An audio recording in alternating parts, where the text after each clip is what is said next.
Some homes have histories buried so deep that the soil never stops whispering about what's beneath it. You can't see it during the day, when the sun makes everything feel normal. It's in the quiet of the night, in those moments between waking and sleeping, that you start to notice things. The creaks in the walls, the way the air feels heavier in certain rooms. That's when the house speaks. And our house? It had been speaking for years before we even stepped foot inside. Jake and I didn't hear it at first.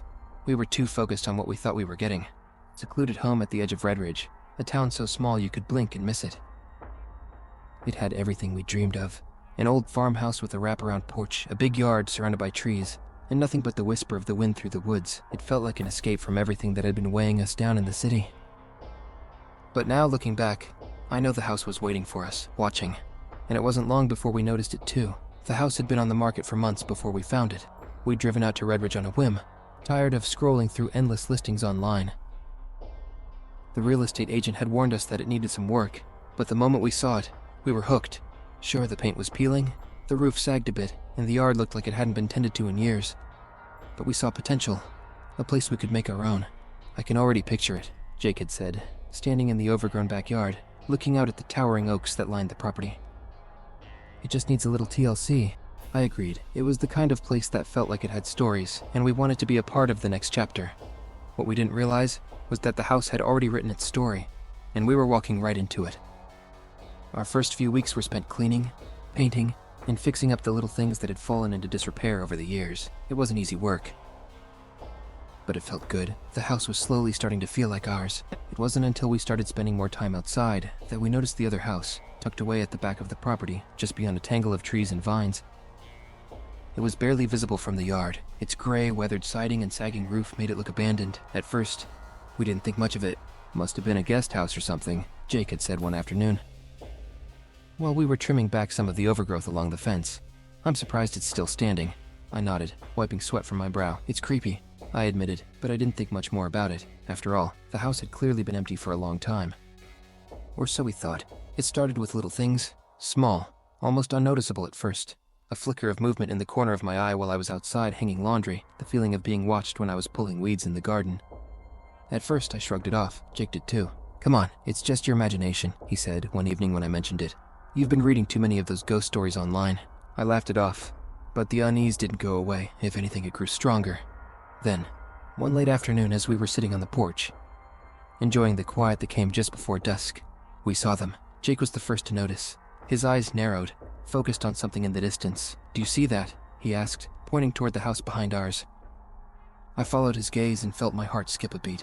Two figures, standing in one of the upstairs windows of the old. They were barely visible through the grime-covered glass, but there was no mistaking it. A man and a woman, standing side by side, watching us. What the hell? Jake muttered, standing up from his chair. We both stared at them for what felt like an eternity, waiting for them to do something. Wave, step away from the window, anything. But they didn't. They just stood there, completely still, their faces obscured by shadows. The longer I looked, the colder the air seemed to. Do you think someone's living there? I asked, my voice barely above a whisper. Jake shook his head. I don't know. We should go over tomorrow and check it out. But something inside me screamed not to. I didn't want to go near that house. Didn't want to be any closer to those figures than I already was. The next day, we made our way down the overgrown path that led to the house behind ours.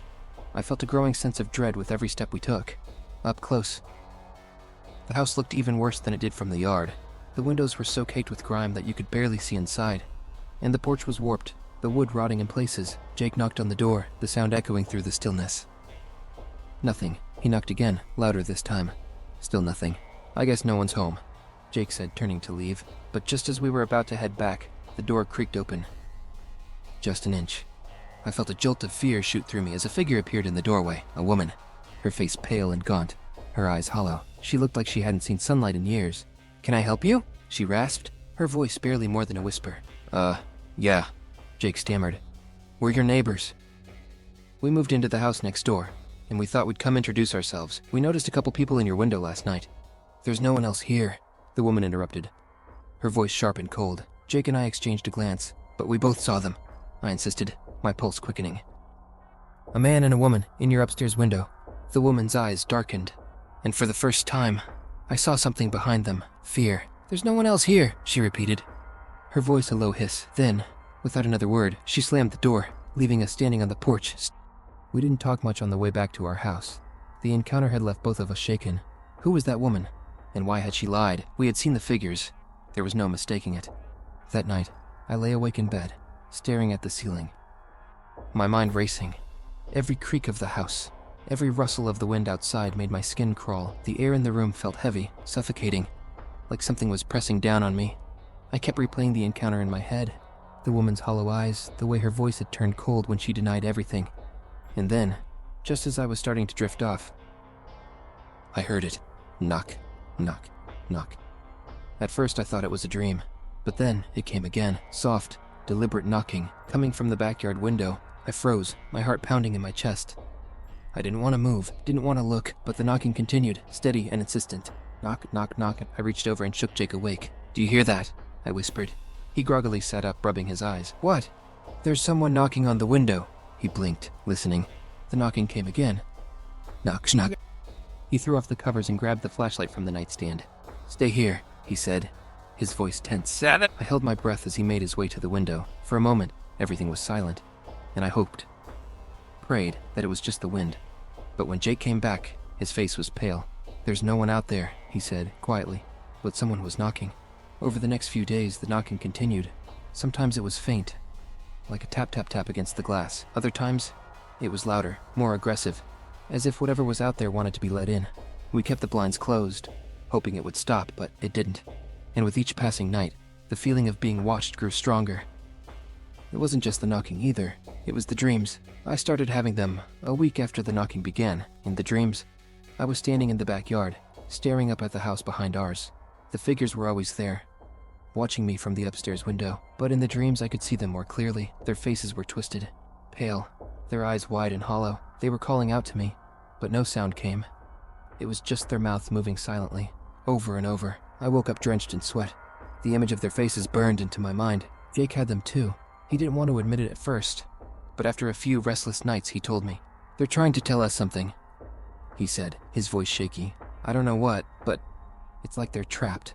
The final straw came one cold, windy night in early November. The air outside was thick with fog, and the wind howled through the trees, rattling the windows. Jake and I were sitting in the living room, trying to distract ourselves with a movie, when we heard it. A scream. It was loud, piercing, filled with terror. We shot up from the couch, our eyes wide with fear.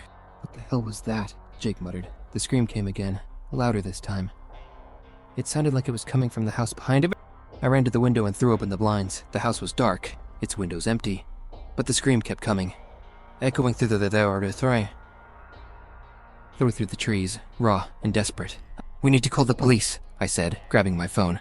But before I could dial, the screaming stopped. Just like that, the air went still. The only sound was the wind, whistling through the branches. We waited, our hearts racing, but the scream didn't come again. We left the house the next morning, packed a few essentials, got in the car, and drove to Jake's brother's place 2 towns over. We didn't talk much during the drive. I think we were both... I don't know what's going on in that house or why those figures were watching us. But I do know one thing. Some places are better left alone, and whatever was in that house, it's still there.